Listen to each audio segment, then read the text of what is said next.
अस्सलाम वालेकुम। इस वीडियो में हम डिस्कस करेंगे कंपोनेंट्स ऑफ पीसीआर या इंग्रेडिएंट्स ऑफ पीसीआर।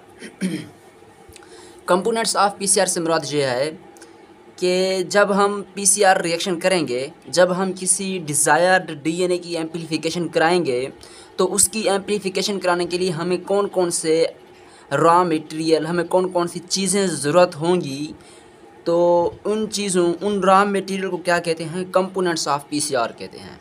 तो आइए देखते हैं कि कंपोनेंट्स ऑफ पीसीआर क्या क्या है, कंपोनेंट ऑफ पीसीआर में क्या क्या होता है।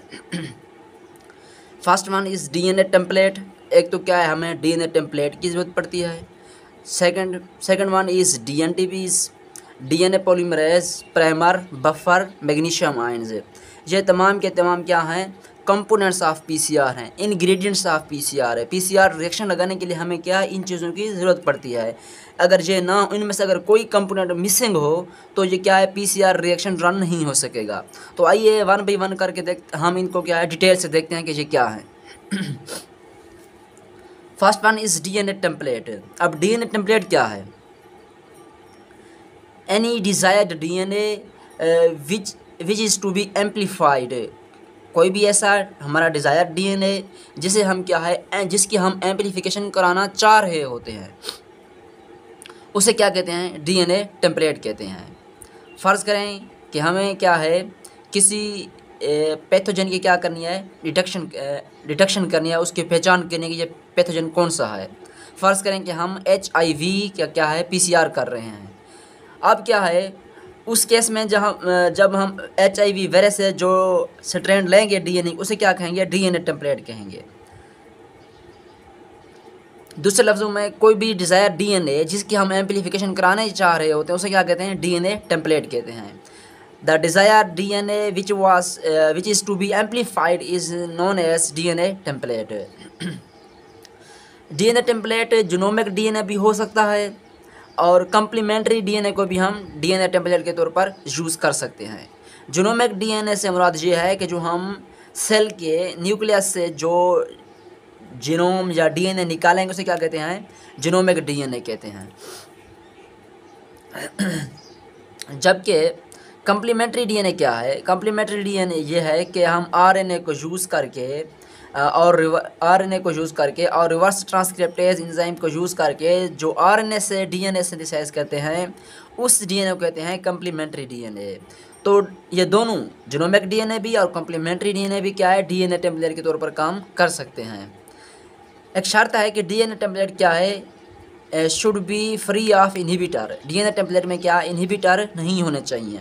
अगर डीएनए टेम्पलेट में इनहिबिटर हुए तो एम्पलीफिकेशन क्या है, प्रोसीड नहीं हो सकेगी और क्या है, स्टॉप हो जाएगी एम्पलीफिकेशन। दूसरा जो कंपोनेंट वो है डीएनटीपीज। अब डीएनटीपीज क्या है? डीएनटीपीज का अगर एब्रीविएशन देखें तो इसका मतलब, इसका एब्रीविएशन ये बनता है डीऑक्सी न्यूक्लियोटाइड। डीऑक्सी न्यूक्लियोटाइड यानी कि ये हैं न्यूक्लियोटाइड्स, लेकिन क्या है, डीऑक्सी हैं। डी मानी रिमूवल, ऑक्सी मानी ऑक्सीजन, यानी कि इनसे ऑक्सीजन क्या है, रिमूव हो चुकी होती है, हैं न्यूक्लियोटाइड्स ये। तो ये डीएनटीपीज करते क्या हैं? Substrate for the DNA polymerising enzymes.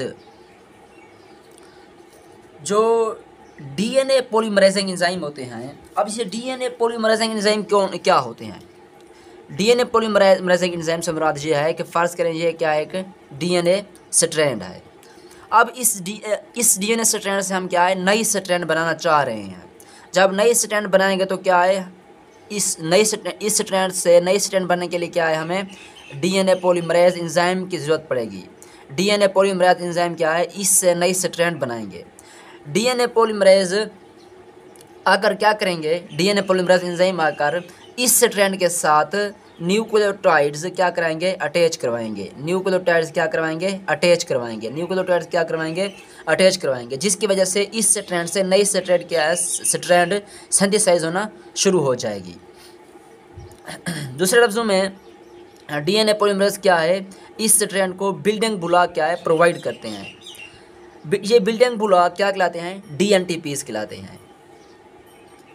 यानी कि न्यू डीएनए स्ट्रैंड बनाने के लिए जो बिल्डिंग ब्लॉक चाहिए होते हैं वो क्या हैं, DNAPs हैं, substrate for DNA polymerising enzyme. ये DNA पॉलीमराइज एंजाइम इनको सिंथेसाइज नहीं करते, क्या है, सिर्फ और सिर्फ ये सेल में पहले से पड़े हुए होते हैं। DNA पॉलीमराइजिंग एंजाइम क्या करते हैं, सिर्फ और सिर्फ इन DNAPs को, इन ब्लॉक्स को, इन सबस्ट्रेट को क्या करते हैं, उस स्ट्रैंड के साथ क्या है, अटैच करवा देते हैं, सिर्फ अटैचमेंट का काम करवाते हैं, वरना ये DNAP सेल में पहले से पड़े हुए होते हैं। अच्छा, इन DNAPs की क्या है, 4 एग्जाम है। एक है DATP, DTTP, DCTP, DGTP। अब DATP से क्या मर्द है, D oxy adenosine triphosphate. DTTP से क्या मर्द है, डी ऑक्सी थाइमिडाइन ट्राइफॉस्फेट। DCTP से क्या मर्द है, डी ऑक्सी साइटोडाइन ट्राइफॉस्फेट। DGTP से क्या मर्द है, डी ऑक्सी ग्वानोसाइन ट्राइफॉस्फेट। ये चारों क्या है, कलेक्टिवली क्या कहते हैं, इनको कहते हैं DNTPs। और DNTP क्या है, बिल्डिंग ब्लॉक हैं DNA की नई स्ट्रैंड सिंथेसाइज करवाने के लिए।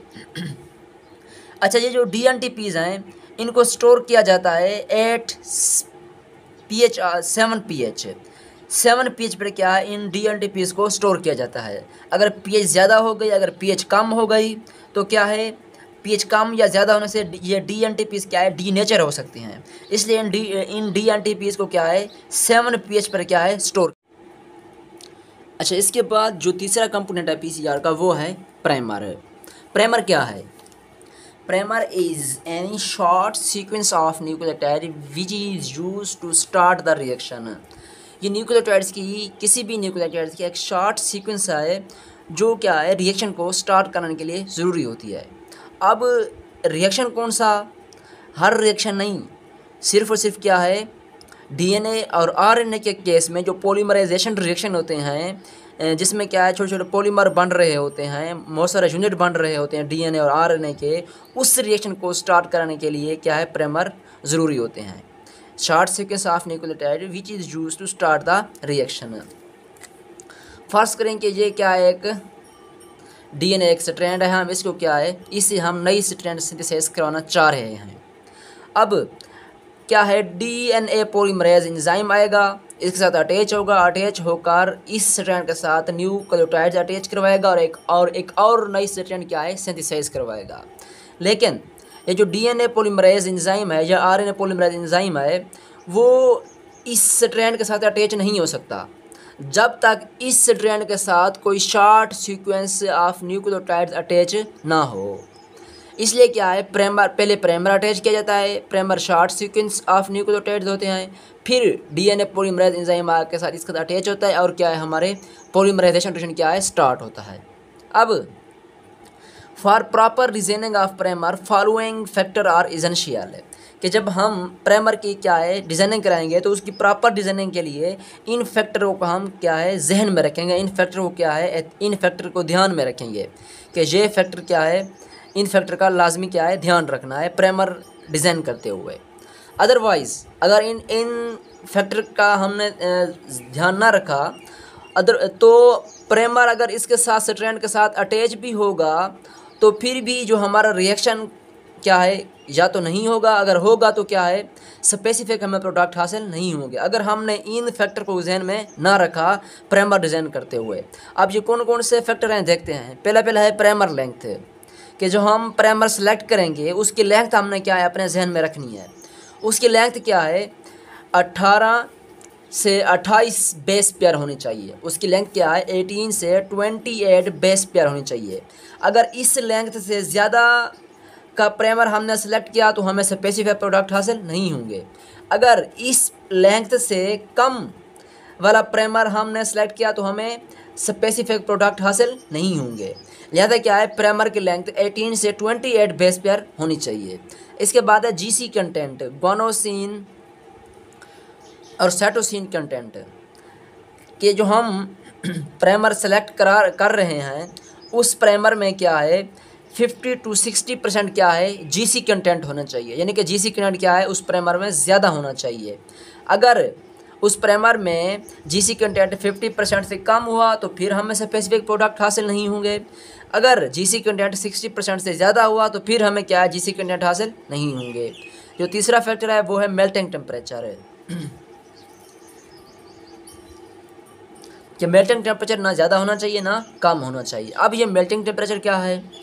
वो टेम्परेचर जिस पर कोई डीएनए स्ट्रैंड किसी डीएनए स्ट्रैंड का हाफ क्या है सिंगल स्ट्रैंड में कन्वर्ट हो चुका हो। वो टेम्परेचर जिस पर किसी डीएनए स्ट्रैंड का हाफ सिंगल स्ट्रैंड में क्या है कन्वर्ट हो चुका होता है, उस टेम्परेचर को क्या कहते हैं? मेल्टिंग टेम्परेचर कहते हैं। ये क्या एक स्ट्रैंड है डीएनए की। अब जब हम इसको क्या हीट प्रोवाइड करेंगे तो इनके दरमियान जो हाइड्रोजन बॉन्डिंग होती है वो क्या है डिसॉल्व होना शुरू हो जाती है। तो अगर मैंने हीट प्रोवाइड की तो इसके क्या है अगर आधे हाइड्रोजन बॉन्ड जो एक डीएनए स्ट्रैंड थी उस डीएनए स्ट्रैंड में मौजूद हाइड्रोजन बॉन्ड के आधे हाइड्रोजन बॉन्ड क्या है डिसॉल्व हो चुके होते हैं, अगर डिसॉल्व हो गए हैं तो इस टेम्परेचर को क्या कहेंगे? मेल्टिंग टेम्परेचर कहेंगे।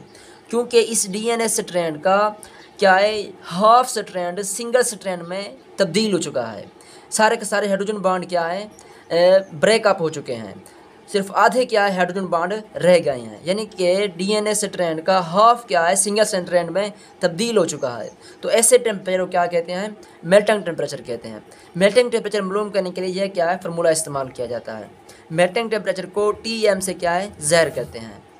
फार्मूला क्या है? A+T multiply by 2 plus G+C multiply by 4। ये क्या है मेल्टिंग टेम्परेचर मालूम करने का एक फार्मूला है कि हम इस फार्मूले से क्या है मेल्टिंग टेम्परेचर मालूम कर सकते हैं। फिर है अनिलिंग टेम्परेचर। अनिलिंग टेम्परेचर क्या है? वो टेम्परेचर जिस टेम्परेचर पर प्राइमर डीएनए स्ट्रैंड के साथ अटैच होता है उस टेम्परेचर को क्या कहते हैं? अनिलिंग टेम्परेचर कहते हैं। वो टेम्परेचर जिस टेम्परेचर पर primer DNA strand DNA temperature के साथ अटैच होता है उस टेम्परेचर को अनिलिंग टेम्परेचर कहते हैं। अनिलिंग टेम्परेचर को TA से ज़ाहिर करते हैं। और अनिलिंग टेम्परेचर जो हमारा मेल्टिंग टेम्परेचर होता है उससे -5 करने से जो हमें टेम्परेचर हासिल होगा वो क्या होगा? अनिलिंग टेम्परेचर होगा।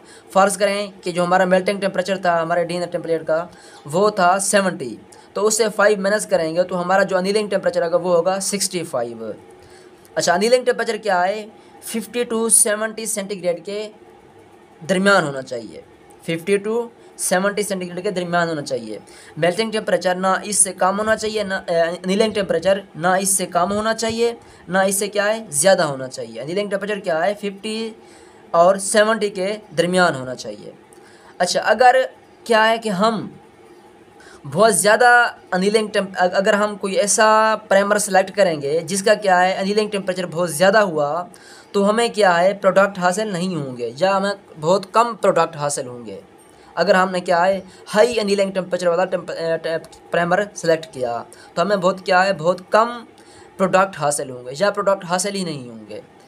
अगर बहुत कम अनिलिंग टेम्परेचर वाला प्राइमर सेलेक्ट किया तो हमें क्या है अनस्पेसिफिक प्रोडक्ट हासिल होंगे। इसलिए क्या है कि अनिलिंग टेम्परेचर क्या है 50 to 70 की रेंज के क्या है दरमियान होना चाहिए। अच्छा, उसके बाद फिर देखते हैं buffer maintain the pH of PCR reaction mixture. जो बफर है PCR रिएक्शन मिक्सचर की जो pH उसको क्या करेगा मेंटेन करेगा। जब pH मेंटेन होगी तो DNA पॉलीमरेज और न्यूक्लियोटाइड क्या है स्टेबलाइज रहेंगे और डीनेचर नहीं होंगे। अच्छा, बफर में कौन कौन से कंपोनेंट होते हैं, कौन कौन से केमिकल होते हैं? एक होता है पोटाशियम क्लोराइड जो कि क्या है 500 mm मिलीमोलर क्या होता है पोटाशियम क्लोराइड होता है। इसी तरह बफर में ट्रेस HCl भी शामिल होता है जिसकी कंसंट्रेशन क्या होती है 100 mm होती है। इसी तरह मैग्नीशियम क्लोराइड भी क्या है शामिल होता है बफर में। बफर में ये क्या है तीनों केमिकल होते हैं और बफर क्या करता है DNA पॉलीमरेज और न्यूक्लियोटाइड क्या है स्टेबलाइज रखता है, इन्हें डीनेचर होने से बचाता है। जो बफर रिएक्शन मिक्सचर की pH मेंटेन करेगा वो मेंटेन करेगा 8.3 क्या होगी pH होगी PCR रिएक्शन मिक्सचर की। बफर इस pH को क्या है मेंटेन रखेगा। उसके बाद है magnesium ion. Magnesium and in buffer में मौजूद मैग्नीशियम के अलावा हैं। एक तो बफर में मौजूद मैग्नीशियम क्लोराइड होगा, मैग्नीशियम आयन इस बफर में मौजूद मैग्नीशियम क्लोराइड के अलावा हैं। मैग्नीशियम आयन्स क्या हैं, को फैक्टर के तौर पर काम करते हैं। जो डीएनए पॉलीमरेज एंजाइम है उसको क्या है, को फैक्टर के तौर पर काम करते हैं। अब अगर क्या है, हम मैग्नीशियम आयन्स की लो कंसंट्रेशन यूज़ करेंगे, अगर मैग्नीशियम आयन की लो कंसंट्रेशन होगी तो एंजाइम क्या है, काम नहीं कर पाएगा। इसी तरह अगर मैग्नीशियम की हाई कंसंट्रेशन यूज़ करेंगे तो क्या है, डीएनए पॉलीमरेज एंजाइम काम तो कर सकेगा लेकिन बैंड समेरेगा करोगी, बैंड बन जाएंगी, जिससे हमें क्या है, अनस्पेसिफिक प्रोडक्ट हासिल होंगे। इसलिए क्या है, मैग्नीशियम आयन्स की ना तो ज़्यादा कंसंट्रेशन यूज़ करनी चाहिए, ना क्या है कम कंसंट्रेशन यूज़ करनी चाहिए, यानी कि ऑप्टिमाइज कंसंट्रेशन यूज़ करनी चाहिए, ऑप्टिमम कंसंट्रेशन यूज़ करनी चाहिए। अब मैग्नीशियम आयन की ऑप्टिमम कंसंट्रेशन कितनी होती है, वो होती है 0.5 to 3.5 माइक्रोमीटर, यानी इसकी क्या है, मिलीमीटर, माइक्रो मिलीमीटर। इसकी 0.5 to 3.5 ये कंसंट्रेशन हो, क्या ये ऑप्टिमम कंसंट्रेशन होगी। अब और मैग्नीशियम आयन क्या है, को फैक्टर के तौर पर काम करते हैं। अब को फैक्टर क्या होता है, हमने पढ़ा था कि ये पूरा का पूरा एंजाइम जो होता है वो क्या है, प्रोटीन का बना हुआ होता है, लेकिन इस प्रोटीनियस पार्ट को नॉन प्रोटीनियस पार्ट की ज़रूरत होती है प्रॉपर फंक्शनिंग के लिए। उस नॉन प्रोटीनियस पार्ट को क्या कहते हैं, को फैक्टर कहते हैं। और मैग्नीशियम आयन क्या है, एज ए को फैक्टर काम करेगा डीएनए पॉलीमरेज के लिए। तो ये थे कंपोनेंट ऑफ पीसीआर।